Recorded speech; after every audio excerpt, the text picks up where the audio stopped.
Vous la connaissez, vous aviez l'habitude de la voir ou de l'entendre. Notre consoeur Brigitte Olivier tire sa révérence professionnelle à Polynésie la Première après 35 ans d'antenne et de reportage sur le terrain. Une fois n'est pas coutume, on a décidé de raconter un petit bout de son histoire ce soir, de RFO à aujourd'hui. Une expérience précieuse qu'elle a su mettre au service des Polynésiens. Natacha Silagi et Patrick Sing Sing. 35 ans d'archives. Ouais, ben tu vas pas te plaindre. Ben non, je vais pas me plaindre finalement. Ça tient dans peu de trucs. Attends, j'ai de quoi écrire des mémoires là sur la Polynésie de ces 35 dernières années. Là. 35 ans de mots griffonnés sur des carnets pour raconter l'histoire de la Polynésie. Des centaines d'expériences uniques et une carrière qui a démarré comme ça. Bonsoir, Farépoté, ce soir est consacré à un jeu. Un communiqué de circonstance ce soir, la direction. 35 ans plus tard, la journaliste obtient la seule interview improvisée d'Emmanuel Macron à Tahiti. J'ai senti beaucoup de choses et ça m'a beaucoup touché. Merci. Merci beaucoup. Une audace qu'elle a toujours eue en politique, même lorsque le vieux lion était aux commandes du pays et que son statut pouvait intimider. Ici, à Erima, ce soir, c'est un peu la véritable scission du Tawera qui s'entérine de façon officielle à l'abri de la caméra de notre chaîne, puisque notre présence n'est pas souhaitée par Gaston Floss. Gaston Floss, qu'elle a dû affronter aussi en plateau, sans perdre son sang-froid.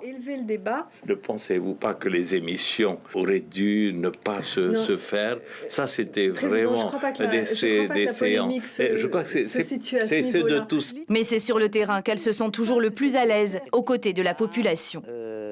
Mais ce qui fait râler en fait la population, c'est que l'accès à la plage, il est pas simple, il est même interdit pour le moment. Les rivières, vous le voyez, se gonflent. Nous sommes à bord de la barge du Tuapé 4 et nous allons vous expliquer pourquoi ce bateau ne peut pas rentrer dans la darse de Moerei à Lulutu. C'est bien organisé, tout le monde a son petit rendez-vous, tous les quarts Et ce sont surtout les grands formats qu'elle nous laisse en héritage, ces magazines qui nous replongent dans la situation en détail, comme lorsque le Covid est arrivé en Polynésie. Mi-février 2020, le nouveau coronavirus qui menace la planète et que les scientifiques ont baptisé Covid-19 n'est encore qu'une info secondaire dans l'actualité de la Polynésie française. Une petite vignette noyée dans les gros titres, le débat sur les municipales fait rage. Aujourd'hui, l'heure est venue de faire le bilan. Que vont retenir ses collègues de toujours, du grand reporter? Oh là là, c'est une nature, on va dire ça comme ça. Il faut la prendre en bloc. Hein?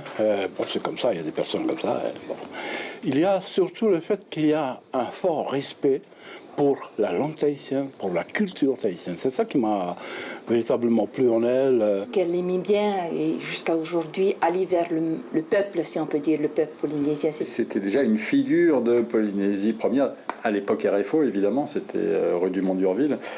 Une figure parce qu'avec son franc-parler et son caractère, eh bien, évidemment, elle ne passait pas inaperçue. Et puis, ajouté à cela, c'était l'une des seules femmes de la rédaction. Elle nous a guidés quand on a démarré le métier. Et je sais que c'est quelque chose qu'elle a fait pendant 15 ans. Je l'ai connue pendant 17 ans. Et pendant 17 ans, elle a fait ça avec tous les jeunes journalistes qui ont commencé à la rédaction. Bonsoir. Une habituée de la caméra et une amoureuse de la culture polynésienne, comme le soir de l'hommage au metteur en scène disparu Koko Otaota, place Toata. 4000 personnes sont attendues ce soir à Toata. À Paris en juillet dernier pour la table ronde sur le nucléaire. Elle a signé le mois dernier son dernier reportage au Tonga en pleine crise Covid. Il est 17h et le bateau, le Tahiti Nui, s'en va, vient de larguer les amarres. À coup sûr, on se souviendra d'elle et de sa passion pour les histoires des îles et de son style unique pour nous le raconter. Salut la journaliste et bonnes vacances. J'ai de la chance, c'est le maire de Takaroa en personne, TAPU, qui est parti à la pêche aux 3 perroquets qui depuis ce matin errent dans le coin. On essaye de les attraper pour faire du poisson citron ce soir. Et elle pourra aller à la pêche autant de fois qu'elle le voudra. Brigitte, merci d'être avec nous ce soir. Qu'est-ce que ça te fait de revoir toutes ces images, tous ces moments de partage? Qu'est-ce que tu retiens de ta vie professionnelle? C'est touchant. Et puis c'est touchant que les gens aient dit des choses gentilles. Tout d'un coup, je me sens un peu importante alors que tu sais très bien que j'ai jamais eu la grosse tête et que tout ça, ça pas... Enfin, voilà quoi. J'ai cheminé, j'ai eu beaucoup de chance. Ce que je retiens, je sais pas, tellement de trucs, les grands procès d'assises, les émeutes de 95, mon premier reportage avec Gaston Floss, qui était difficile à manier à l'époque, ou avec Joinville-Pomaré, qui n'était pas facile non plus, et que j'aime beaucoup. Et puis, je sais pas... On te sent un peu ému ce soir. Ouais, bien sûr. Et puis, je pense aussi à Oscar Temarou, assis sur son POE. Et à chaque fois qu'il me voit, il me dit « Ah, mais tu me racontes toujours cette histoire. » Il était assis sur son POE, il m'a dit « Je refuse de répondre dans la langue de l'occupant. » C'est simple, hein, quand on est toute jeune et que... Enfin bon, c'est... Alors justement, tu parlais des émeutes de 95. Tu as traversé plus de 3 décennies à l'antenne. La Polynésie a beaucoup changé depuis les années 80. Tu as parcouru les îles, beaucoup. Quel est ton regard sur la Polynésie d'aujourd'hui? Je dirais pas que c'était mieux avant, parce que tu sais, ça c'est toujours ce qu'on dit. C'était mieux avant, c'était mieux avant. Non, c'était différent. Et aujourd'hui, ça... c'est bien, ça évolue. Moi, j'ai vraiment assisté à cette évolution statutaire depuis 84 et tout, et l'autonomie, et puis ces revendications pour l'indépendance et tout ça. C'est bien, le pays continue sur sa trajectoire et c'est très bien. Alors, comment définis-tu la mission de journaliste alors que tu t'apprêtes à rendre ton tablier? Journaliste, il faut s'effacer derrière son sujet. On est là pour porter la voix des autres, on est là pour leur donner de la légitimité, on est là pour les mettre en avant. Alors on peut faire un peu de show comme ça, parce que de temps en temps on vous le demande, mais l'important c'est de donner la parole aux autres.